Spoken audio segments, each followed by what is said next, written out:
right. Okay. Hello, everyone. It's nice to see folks.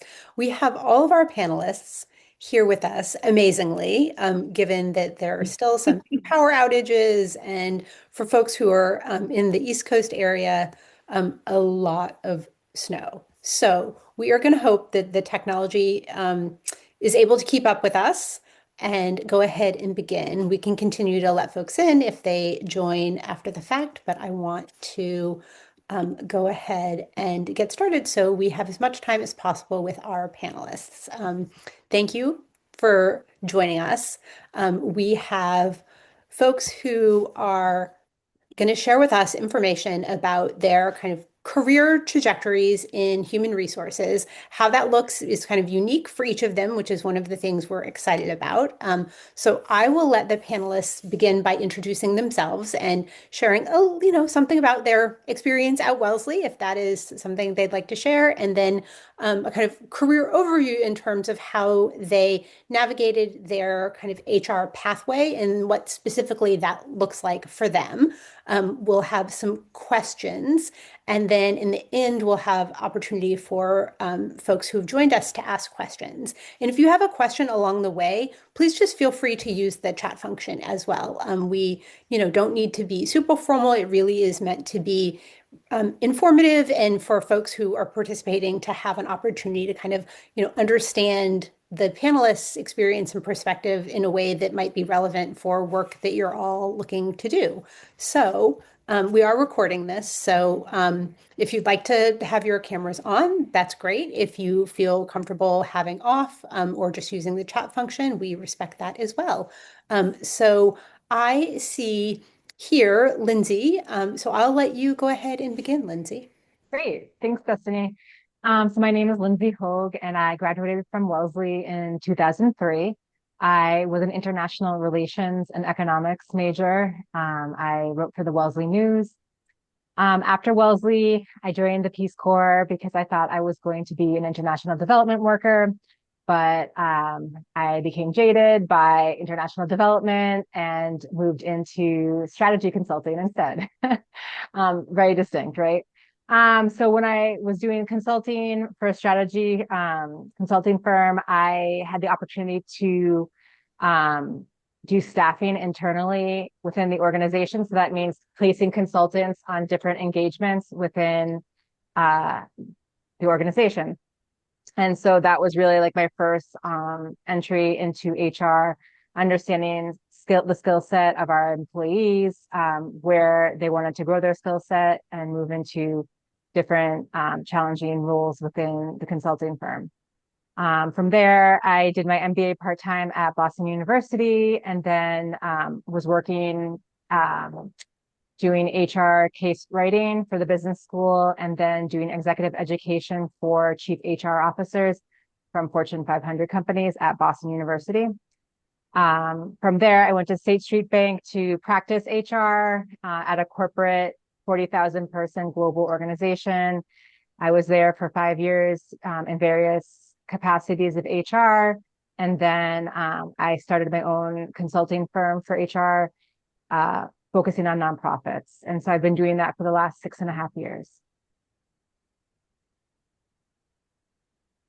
Yeah. Go ahead. Yeah, thank you. Oh, Um, Go ahead. do you want me to pick the next person or are you going to do that? That's I'm glad to do that. And okay, great. I see Catherine next. Sure. I'm Catherine Matthews. I'm a Wellesley 2008 graduate. My beginning was a little similar to Lindsay's, actually. So I studied international relations with a political science concentration at Wellesley, and leveraged that to work in international development for Partners in Health. Oh, I yeah. spent 2 years in rural Haiti, and loved it. But what I struggled with was seeing how my career could progress and also watching others sort of burn out around me and losing the institutional knowledge and the lack of investment in people. So that sort of sparked my interest in HR.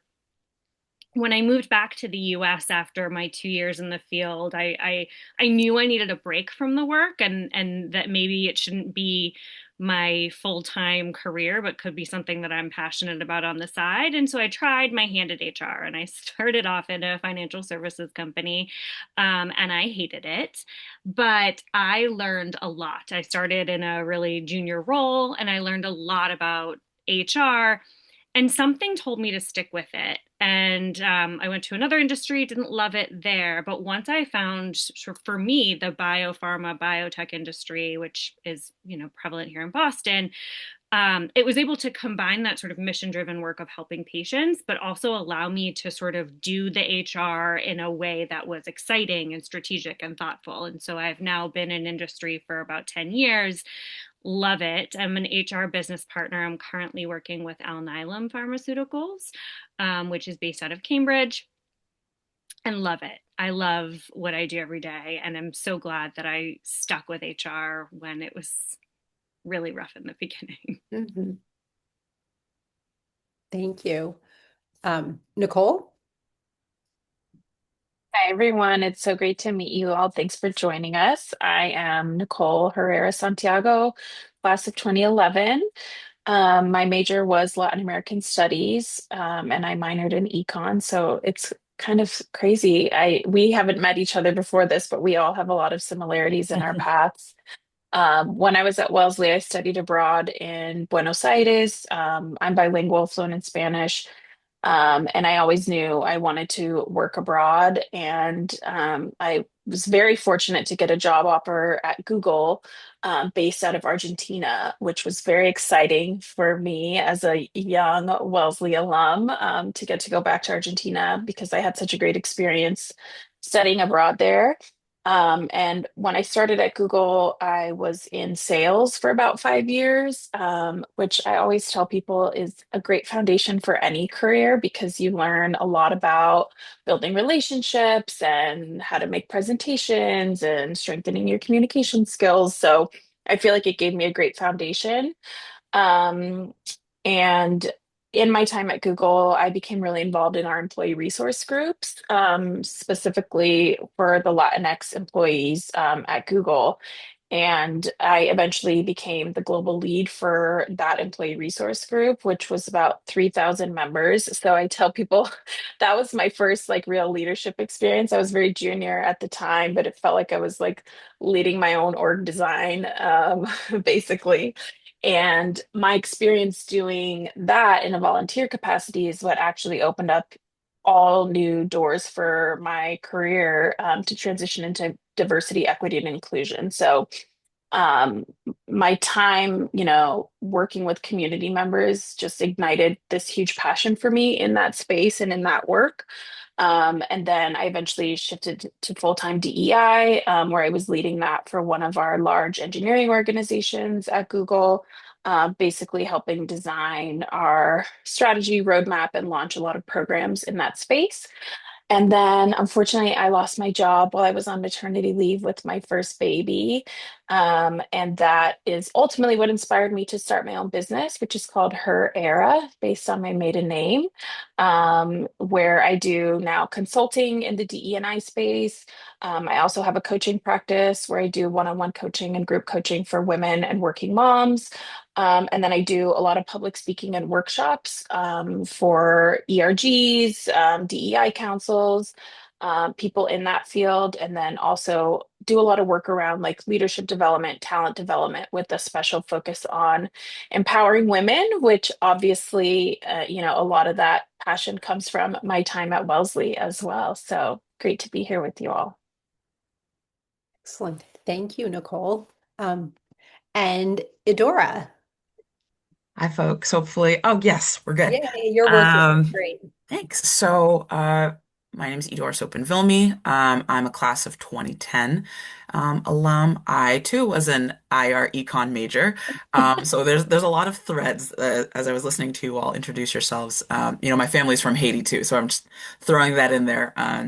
So I at Wellesley, I was an IR econ major because the I was fascinated by the topic, right? I didn't know if like I didn't plan on going into international development or consulting or iBanking, which was also really popular at the time. I was like, this is interesting and I'm sort of good at it, so let me keep with it.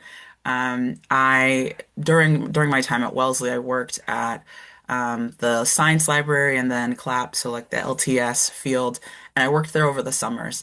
And so after I graduated, I continued to work there. There were two young alum positions. And frankly, I was at the help desk, right? So it was customer service, supporting professors and pulling reserve items and doing a little bit of help desk stuff. So I was kind of a Jill of all trade. Again, customer service and being a generalist was kind of where like those are the skills that I gained at Wellesley. And then I left after a few years, worked at a startup for a little bit, and then, that failed. And so I was looking for work.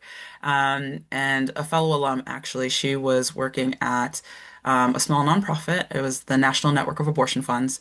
And she said, "Hey, we need someone to do some project work. Are you in, like you're unemployed?" And I said, "Great, sounds great." And so I, did that project for a little bit, and then they were hiring for an operations and development associate. Um, and I was hired there, and I was again kind of a generalist, a Jill of all trades. At the time, the organization was about 9 people. And then I started in January, and then in March there was like a major leadership transition, a new ED, completely new board. And so, in the next year, the staff had grown to roughly about 15 people. We went from in person to remote. And I just was one of those people who kind of just knew what was happening, knew where the things were. And so I started onboarding people, although I didn't know that's what it was. And so I would literally read the employee handbook to people for about an hour. And, don't do that. It's pretty terrible. But, and then I was like, there has to be a better way to do this, right? Like I'm like losing my mind. And so I kind of backed into HR by virtue of like doing the work. And then I would enroll people in benefits because I knew how, right? There was no one else to do it, so I did it.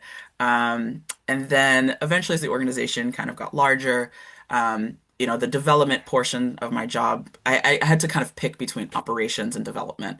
And I was like, development is great, and but I'm a bit of a know-it-all. I kind of know how to do things, and I have thoughts about how things are run. So the operations side of things called me. And so I was kind of in the operations HR field, but it wasn't specific. Like I didn't have the HR title until really one day I was working with one of my colleagues, and she said, "Hey, I have a question about, one of my employees. Can you like talk me through it?" And I was like, "Of course." And like kind of dropped everything that I was doing, and I was like, "Let's talk. Let's talk through some of your management concerns." And I realized then that, oh, I am HR, right? And so at that point, I worked with my manager to really like think through my work a little bit more, and then kind of so that was about 10 years ago. And so since then, I've left NNAF, and I left the nonprofit space for a little bit. I worked at ButcherBox for a few years. And then I had kids. I had twins. They're 3.5 right now and being fairly quiet. And and and then I pivoted back to the nonprofit space. And so I now work at Axum Collaborative. And I'm the director of HR there. I actually just got a promotion, so yay.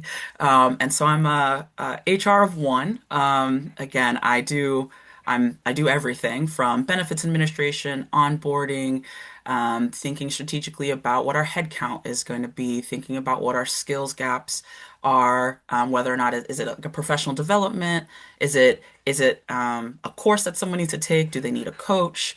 Thinking about office space, right? Like how many people do we have? Are we currently okay and we're currently in CIC? Is this where our long-term future is going to be? So I'm kind of involved in all things.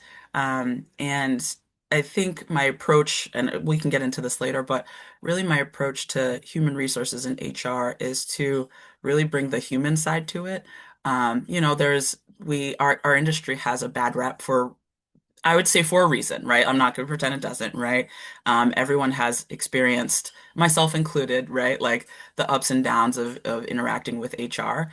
And so I want to approach it knowing that, sometimes my job is going to be hard. Sometimes I'm going to have to make tough decisions, have to be in tough meetings. But I always want people to know that I respect them and who they are, what they bring to the organization, even if it's a mismatch, even if it's time to go. I always want people to know um, that I respect them as a person. And that's really because of all of the experiences that I've had, all of the customer service that that kind of drives who I am and how I approach the work. Excellent. Wow. Thank you so much. Already such an interesting kind of series of ways into the work that you're all doing. We had a question, and I think that's a perfectly great place to start. So, in terms of your kind of going back to thinking about your kind of entry into HR space, what kind of skills do you think helped you kind of break into HR in addition to sales? I know that you talked about sales, Nicole. And to kind of flesh out the question a little bit, specific skills, and then how do you think, especially all of you have had, a good number of years kind of doing this work in a professional landscape. How do you think your Wellesley experience in particular, or a kind of liberal arts foundation, has been either helpful and or potentially like brought challenges in terms of the work that you do? And I guess we can maybe answer in the same order that you all Sure. introduced yourself. Okay. So I think the skills from Wellesley that were really helpful in the beginning, particularly when I was at State Street Bank, were writing skills. So I was in charge of global HR compliance, policy and procedure. So I was writing policies and procedures and updating policies and procedures like for 800 policies. It's like ridiculous. Um, and so having a strong writing background from Wellesley really helped me to streamline content, make things make sense, compare multiple policies across regions that were similar and combine them into one global policy. So I think that was really helpful. And then organization skills. So being organized, attention to detail, those are just some of the beginning skills that helped because in HR you don't want to make mistakes.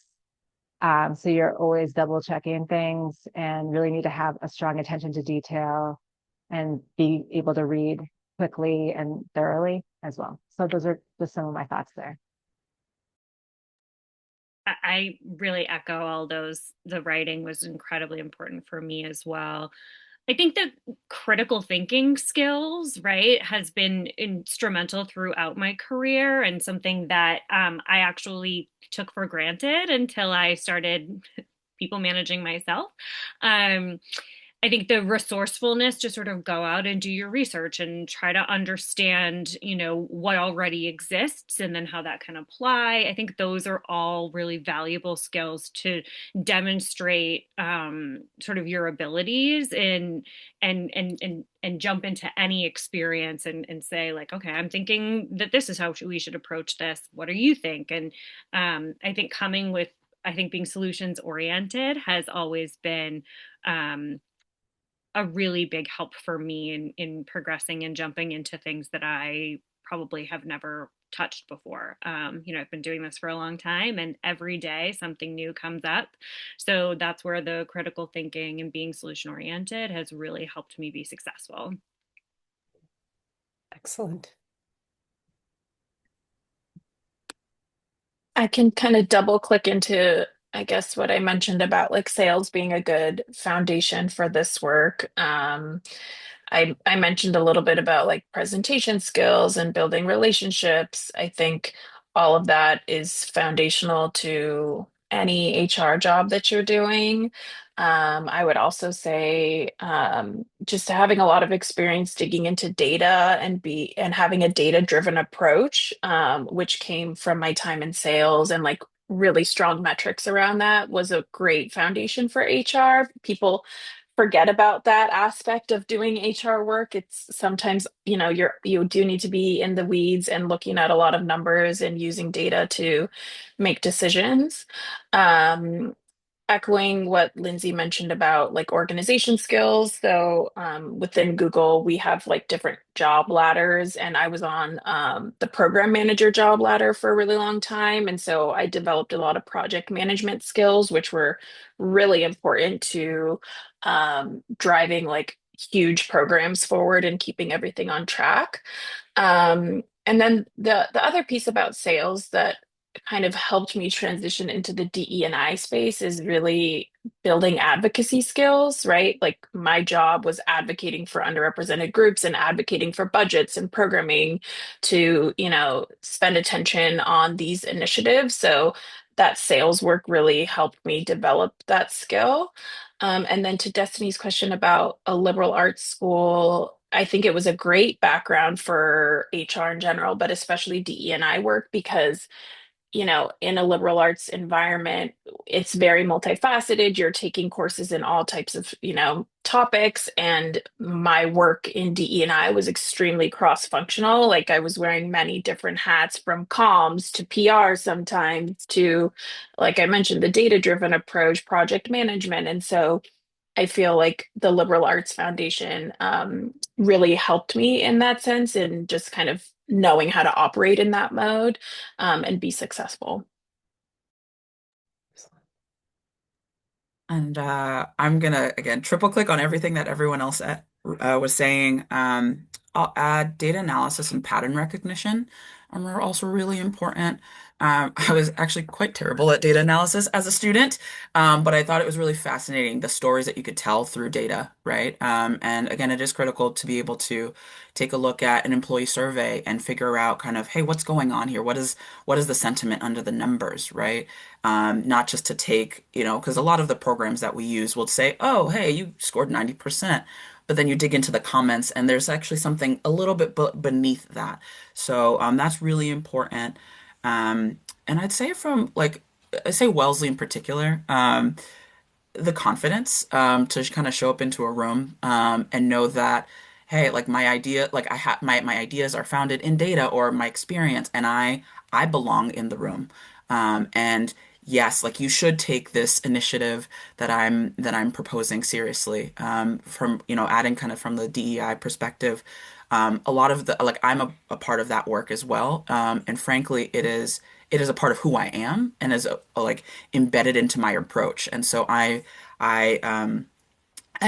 having the confidence to say, hey, I'm going to operationalize our values, and this is what it's going to look like when we do hiring. Hey, this hiring pool it's not cross-cutting. It doesn't represent a large pool of people. We need to leave the job posting open until we can have a proper and a deep hiring pool, right? And that's kind of terrifying as someone who doesn't necessarily, depending on the place you sit, you may not have a lot of institutional power. But being again, the 4 years at Wellesley really taught me to really stand in my truth and be confident and believe in myself and trust that the work that the work that I'm doing, what I'm saying is informed. So here we go. Excellent. Excellent. Good. Um, okay, next question. And it is the question that is in this room, and I think in every room at this moment in time. So let's go there. Um, originally from Katie. So speaking of keeping the human in HR, which Adora talked about actually very beautifully, think about how AI is impacting the work that you're doing, kind of specifically the work of your organization, maybe more broadly, and what does that look like for your work on a day-to-day basis, and how are you integrating that or challenging that or both? Okay, so since I've been at it, I think more of the larger organizations, larger companies have really embraced AI and are integrating it more into their organizations. But I don't see that at the nonprofit, smaller organization level quite yet. But I do see it in terms of if you use different applications, like, for example, performance management at certain organizations, use Lattice. Lattice is a tool that has developed AI capabilities where, as a manager, if you're providing feedback to your direct report, you can type in the gist of the feedback you want to provide to them. And then the AI tool will help you to formulate it in a way that's constructive feedback to your direct report, because a lot of managers don't have those kind of communication skills.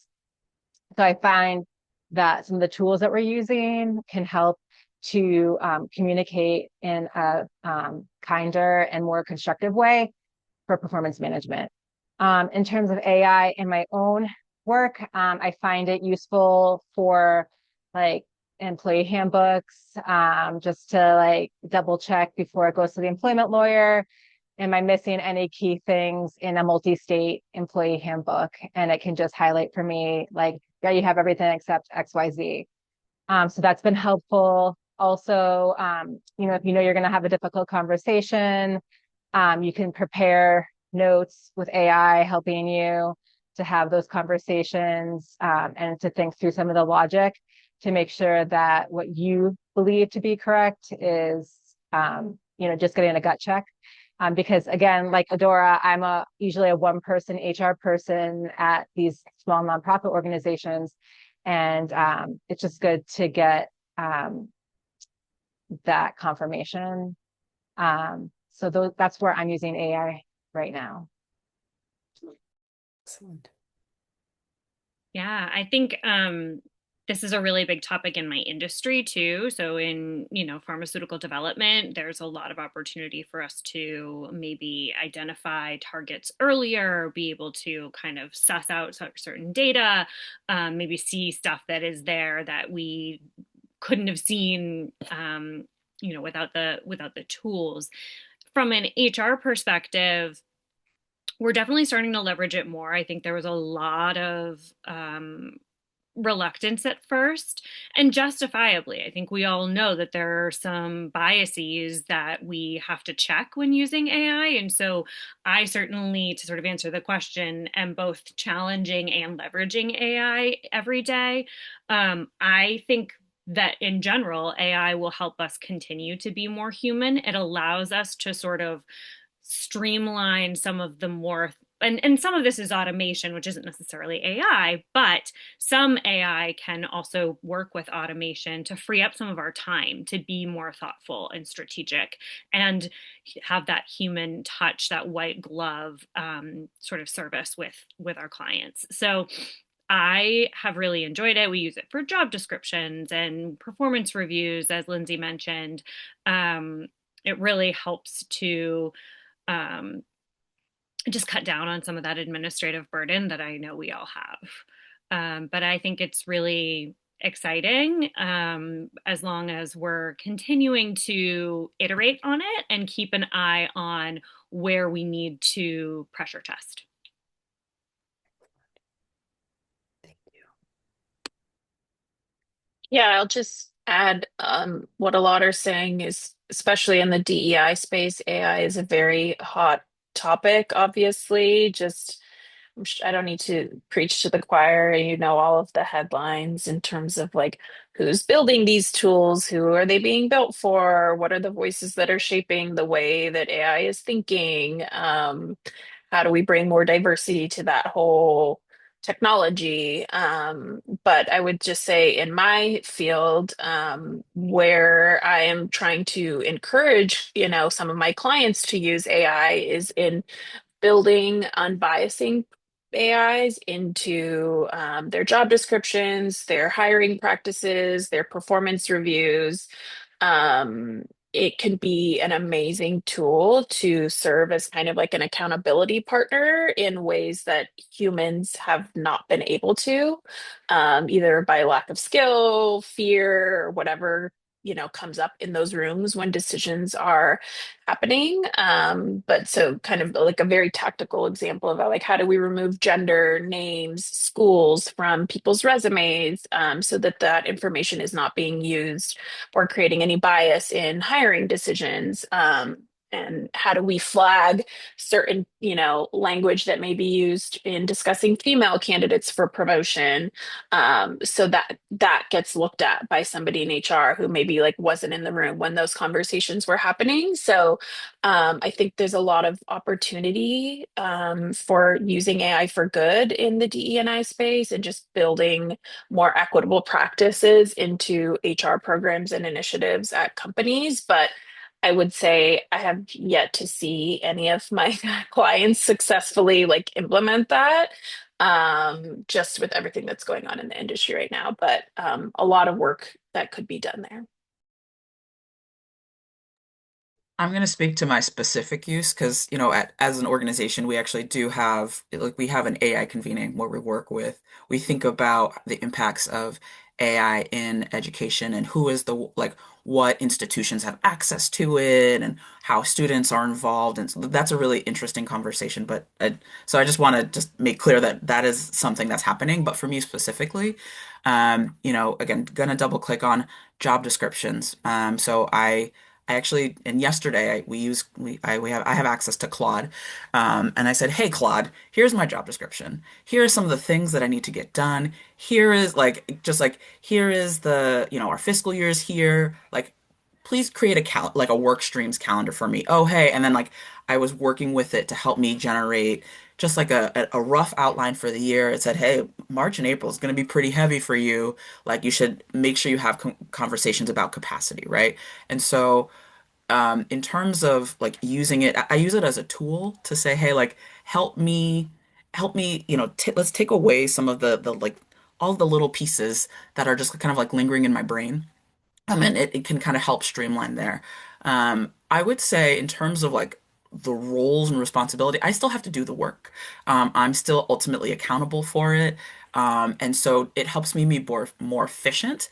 And in terms of like availability of roles, right? I'm an HR of one. I can't, I'm not sure if I imagine a world where it said, hey, you know what, this is actually too much work for me. I do think we need additional support. I'm not sure if I would, I'd hear, oh, actually, we have AI for that. Like, you just need to work a little bit harder to like, there's some things that humans, we just need humans for. So I don't think just yet that like, AI tools are going to replace human beings, but automation does make us more efficient. I love Lattice, right? Like there's a bunch of things and tools that make us more efficient. Um, eventually is there going to be like an HR generalist bot to deal with some of the stuff that a human doesn't need to? Sure. Um, I don't think that's where we're at now. And really, I think I think the existence of generative AI kind of expands kind of what we're responsible for. It's like, oh, okay, so you just have this tool that can do all these things for you. Great. So I need you to do all these other things as well, right? Like now that your time is freed up, go do some other stuff. So it's both a helpful tool and if you don't pay attention, I think it can cause some workplace creep, right? Like scope creep. Because you're like, oh, I have all this free time now. Without, you have to be careful about kind of the boundaries and the guardrails around it. Excellent. Thank you. Um, so when you are kind of thinking about your work and HR as a kind of pathway, kind of slightly more broadly, are there like certifications, like internships, continuing education kind of opportunities that you think have been important to your career or that you see as kind of important in doing this work kind of more broadly? I know that this space has been kind of increasingly, especially some younger alums and even students as they're kind of graduating, there's a lot of noise around kind of certifications and what does all of that look like? Talk to me about things that you think potentially are important in your space, or not. So for certification and HR, you have different options, right? There's SHRM, and then there's the HR Institute, I believe, or HRCI.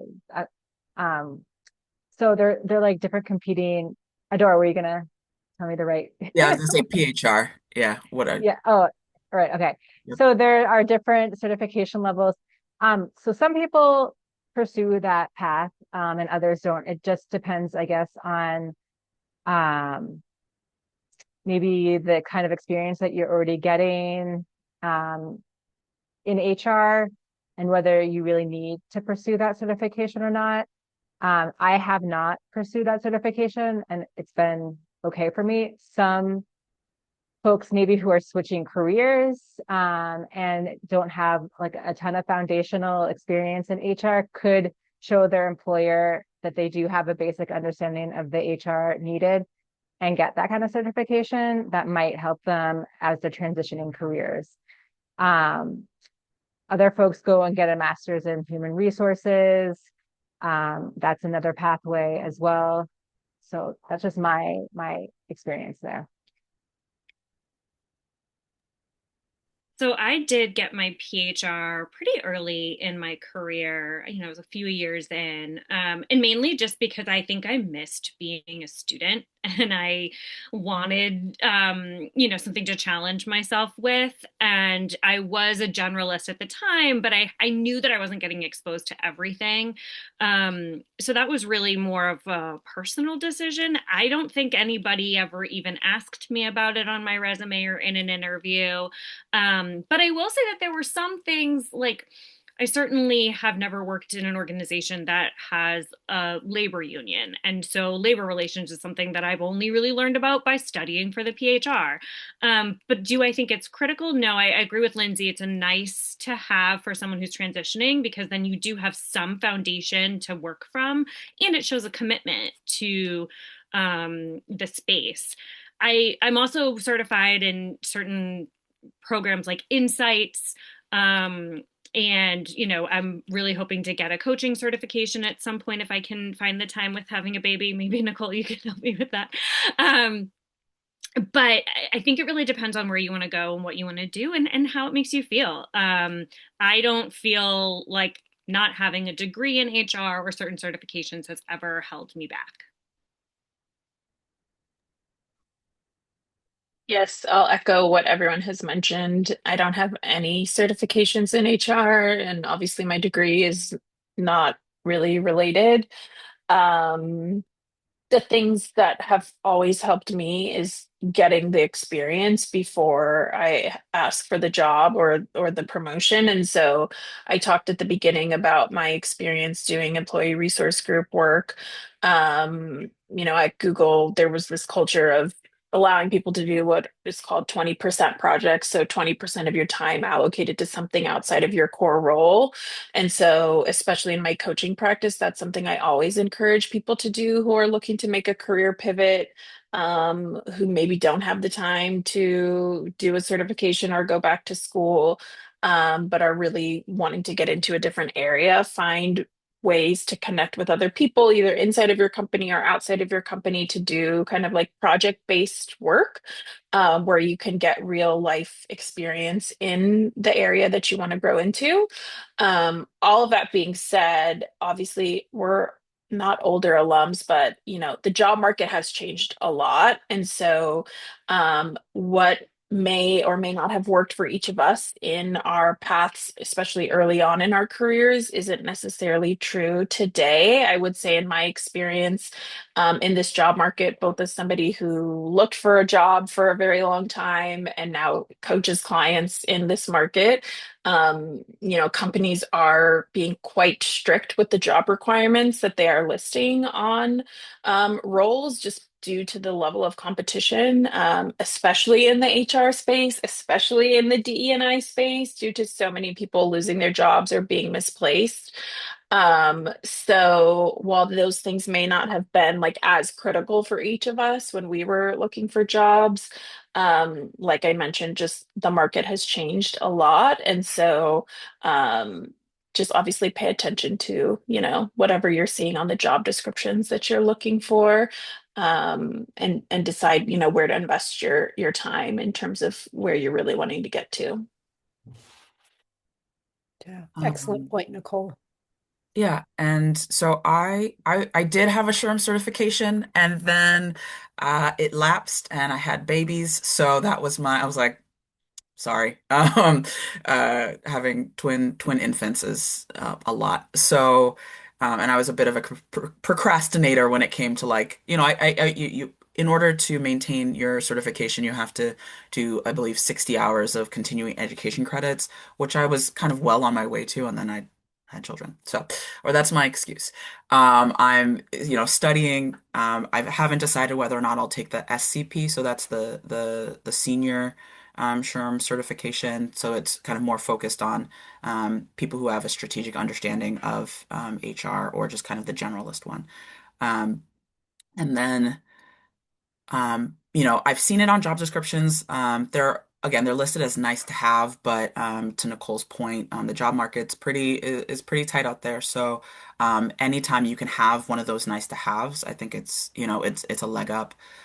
In terms of other kind of training that I've had, there's the Institute of Nonprofit Practice, that is a year-long leadership. Um, program through Tufts Tisch program. And then I also did a mediation training program. And those were all, I was already in the organization, and those were all professional development opportunities that I think have just helped me in my practice. While I'm not, I could go be a court trained mediator, but I was like, I don't actually have time for that. But it did help me when having difficult conversations or mediating conflict between two parties. Um, and the last bit of training that I think is super helpful, but I'm not necessarily going to put on my resume. I've also been lucky to do the management center courses. I think they're like, for me, they're the kind of gold standard of just general management practices and principles that also have that equity built into the work. And so the things that I've learned going through those trainings have helped me. But again, I can't say, hey, I've taken management center courses. I'm not going to put that on my resume, but it's just kind of helped me become the professional that I am today. Excellent. Um, Vicky, you have your hand up. Please go ahead and share your question. Yeah, thank you. I just had a follow-up question, and Adora, you were starting to answer this. As someone who like was a career switcher and then has now had about 5 years of experience, I'm still in that should I not get the certification? But I've been curious about like specialty credentials, like where maybe I haven't had a ton of in the work experience, but getting the specialty credential could help me show like, hey, I've done X, Y, and Z. So if anyone has insights on whether any of those specialty credentials, it was in labor relations or compliance or investigations might be helpful.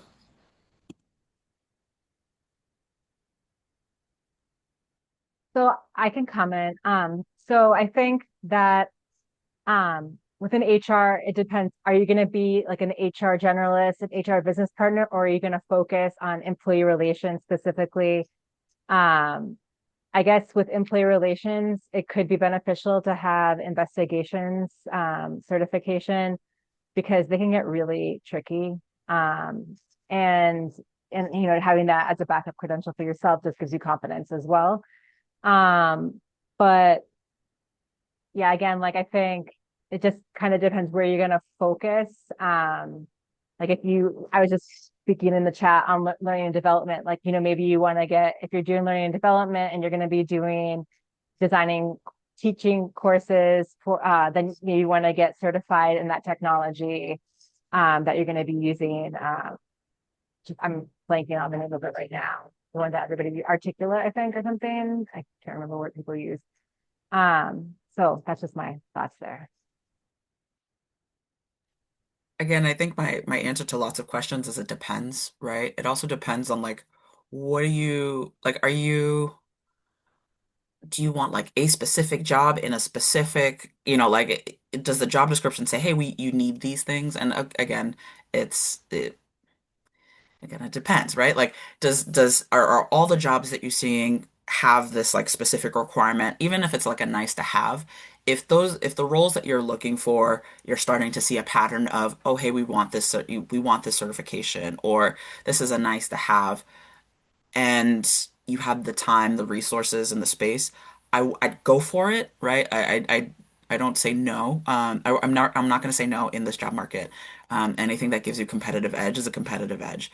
Um, but have I personally heard of anything kind of specific that is like a requirement to do the work? No, but I'm also just not in those spaces. It might just not be in those spaces, right? So if you're looking at work and you have a large um, exempt staff where you have a lot of warehousing and all of that, like having understanding of OSHA rules might be really helpful, right? It might be a requirement. So again, it kind of depends on what you're looking at, and kind of where you want to focus.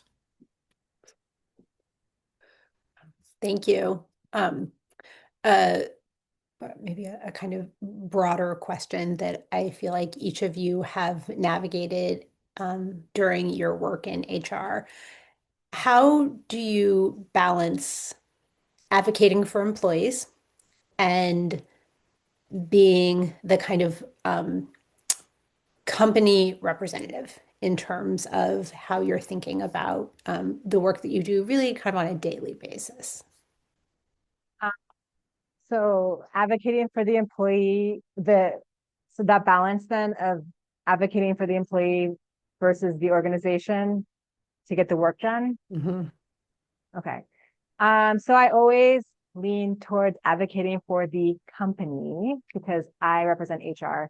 Right. I'm protecting my organization. And that there is divisiveness around that. Like some people don't share that philosophy with me, but um, I just from my own experience over the last years, I um, believe you can try and help an employee as much as you can, but in the end, you really need to follow the law and document everything. And I always err on protecting the organization because I do find that most employees are litigious when they are let go from an organization. And you really need to have the correct documentation throughout. Now, in terms of developing an employee's skills and professional development, that's a different topic, really, because you need to be educating managers on how to have professional development conversations with their employee that they're managing. And I don't really see HR's role so much in professional development for employees as educating managers on how to do that professional development, because the manager knows the kind of skills that their employee needs to develop. And HR can be a resource to help say, yeah, we have this much budget available for professional development. I can help like research some courses that might be a good fit for your employee. And that I think in terms of like disability accommodations, that of course you need to provide the employee with that interactive process for accommodating any kind of disability that they might have in the workplace so that they can be successful to get the work completed. And so that is a interactive process where, HR would let the employee know that they provide the manager with documentation that the manager can provide to the employee, and the employee can let them know how they need to be accommodated in order to do their best work in the organization. So that's just a little bit of a brief overview of like kind of ER, like employee relations type thoughts from me on that topic. Yeah, I see a lot on social media about like don't trust HR. HR is only protecting the company. That is not how I think about my role and certainly not my approach or my philosophy. I feel that we can do both. I feel like we can protect the business and do what's right for our employees and for our people and in the case of my industry, our patients. It may not be an outcome that an employee would choose or want, but it still might be what's best. And so I think that's how I try to approach it, particularly with managers who are facing a difficult conversation or a difficult decision to separate. You do have to strike that balance between being kind and being clear. And what I often say is that being clear is kind. And so we have to be really careful that we're not contradicting ourselves just because we're trying to be thoughtful of someone's feelings. And so that is a sort of a delicate balance, and that's what I think my role is to help someone strike that so that they're not betraying themselves and their values, but they're doing their job and protecting the business as needed. Employees are very litigious. I've been on many ends of that. Um, but if you have, I think, taken the approach of, hey, we're going to do this with respect and care, then the results of that usually are manageable for the business, and I've had great success there. So I think it is a really tough position to be in, but that's very rare. I think the majority of the time and the work that we're doing is really sort of helping to make the business better. And by doing so, we're improving our people, we're improving the work environment for our people. And the employee has a voice in that. And part of that voice is going to the market, but part of that voice is also through us, through engagement surveys and other avenues and ERGs. And I think that for me, I have been fortunate to work for organizations that really care about their people, care about their patients, and invest in those things, right? And are willing to, as some of our sidebar conversation has been, like take time away from employees to invest in their learning and development, with that sort of longer term view of building the bench and building the skills that we need to be a successful organization as we grow. So it's true, we have to protect the company. But I have yet to be involved in a situation where it has gone against sort of my own values, which are quite strongly held, um, and felt like I, didn't do what was right for that person at any time.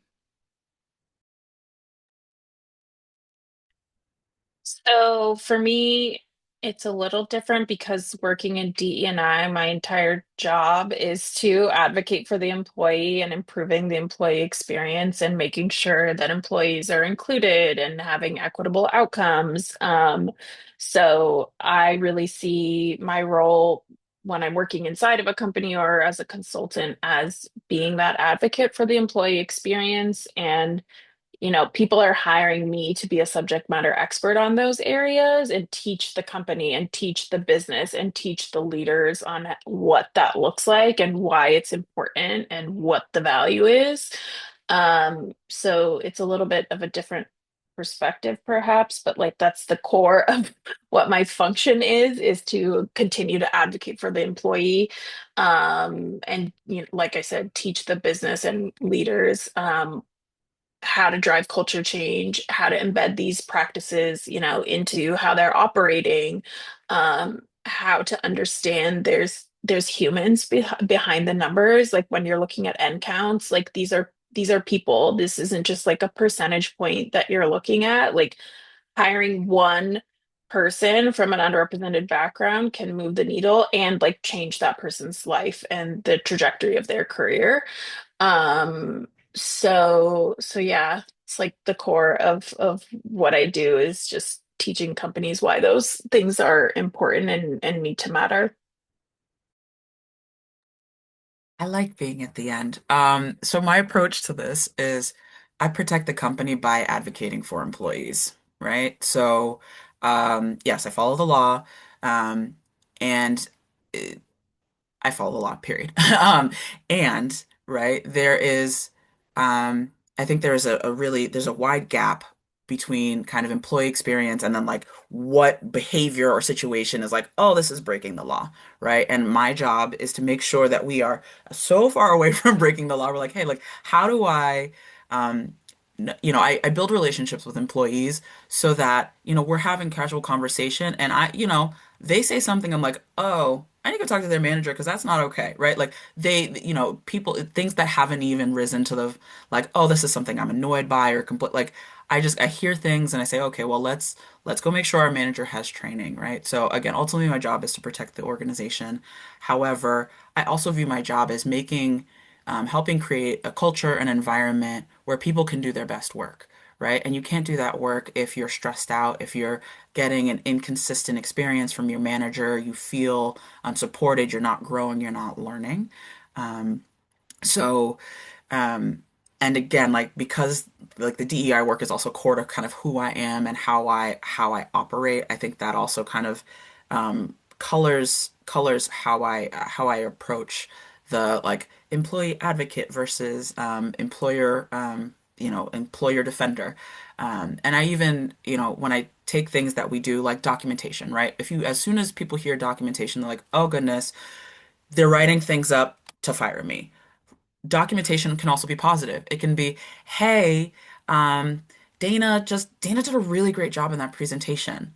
And she was really clear and crisp and helped blah blah, whatever it is. That's also documentation, right? And so I do kind of present it in a way to managers and to leadership to say, hey, like, yes, the documentation is helpful to, CYA in case people are litigious. And it's also important in, employee rewards and recognition and making people feel like they're in a place that really truly cares about them. Because during your performance review, your manager can pull up that email from someone that someone sent 3 months ago and said, hey, this was really important. I hope, like, I see you, I notice you. And a happy employee is gonna go out of their way to do a good job, right? Like they'll ignore something that's kind of an irritant or like, benefits went up 2%, but you know what? Overall, like life is great here because my manager cares about me. So, again, to wrap that all up, I protect the company by caring about people, and letting folks know that yes, I understand why HR has a bad rap, and as like that is a part of my job, and I don't sugarcoat that, but I'm very clear and honest that I care about people and I want to do what's best for them. Because they're important and I care about them, and taking care of the people who support the organization will also serve the mission of the work. That was great, Adora. I love that. Absolutely. Thank you. Um, any final questions from folks? I would want to make sure we have a couple minutes left, that if there are any lingering questions that people have a chance to ask them. I think we got to all of the things in the chat. Seems like Lindsay and Mika are going to do some conversation Yeah. offline, which is great. Um, excellent. Good. Okay.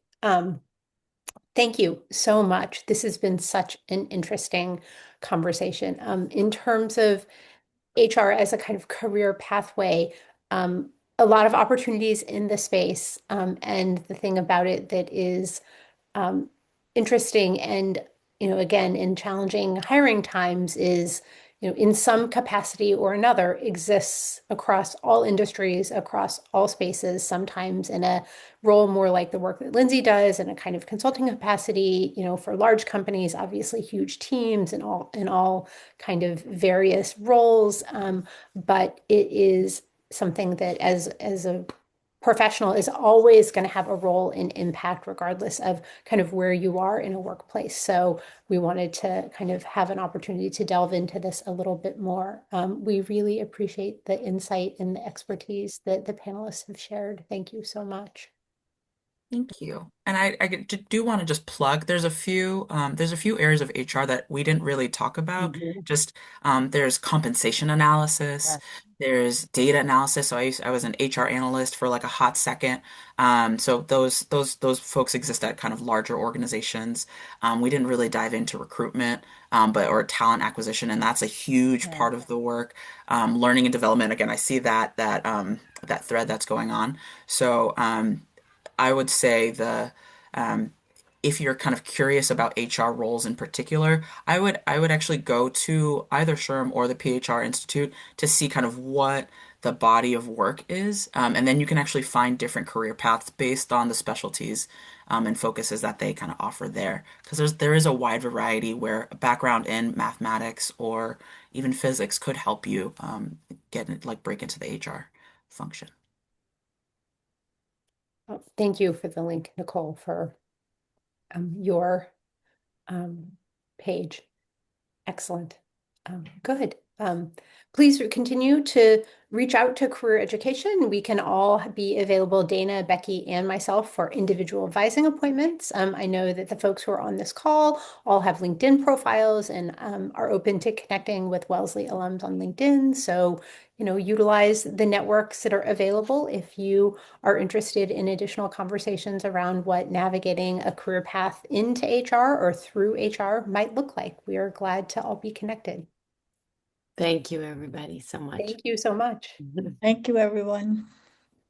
Take care. Bye. Thanks, everyone.